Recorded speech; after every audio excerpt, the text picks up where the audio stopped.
সমগ্ৰ ৰাজ্যৰ লগতে বজালীৰ নিত্যানন্দত আলোক সংঘৰ উদ্যোগত বিষ্ণু ৰাভা দিৱস উদযাপন। আলোক সংঘ নিত্যানন্দৰ সভাপতি আজিজুৰ ৰহমান আৰু সম্পাদক জয়ন্ত দাসৰ নেতৃত্বত বিষ্ণু ৰাভা দিৱস উদযাপন কৰা অনুষ্ঠানত অংশগ্ৰহণ কৰি সুন্দৰৰ পূজাৰী তথা কলাগুৰু ৰাভাদেৱৰ প্ৰতিচ্ছবিত মাল্যাৰ্পণ কৰে বজালী জিলা বিজেপিৰ প্ৰাক্তন সভাপতি তথা বজালীৰ সুসন্তান ছাত্ৰনেতা ফণী পাঠকে।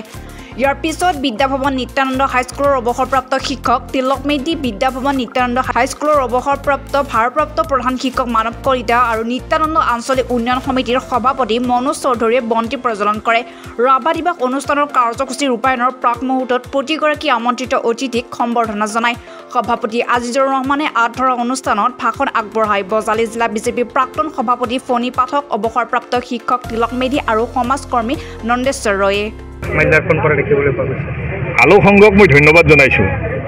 আজি 5 বছৰ হ'ল তেওঁলোকে কৈছে 5টা বছৰত বিভিন্ন কৰ্মসূচী হাতত লৈছিলে।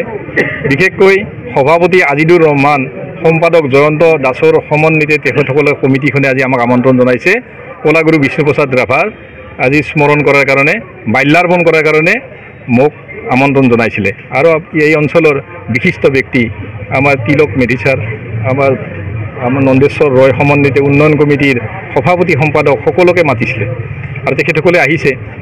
বৰ সুন্দৰকৈ অনুষ্ঠানটো বন্তি প্ৰজ্বলন বা মাল্যাৰ্পণ বা অন্যান্য বক্তৃতা বিভিন্ন ধৰণৰ কথা আলোচনা হ'ল।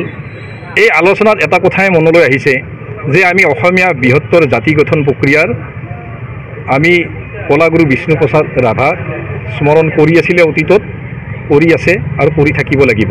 জাতি তেতিয়াই বাচিব। তেখেতৰ মহান আদৰ্শ কৰ্মৰাজি আজি নতুন প্ৰজন্মই প্ৰতিটো মুহূৰ্ততে জানিব দৰকাৰ আছে।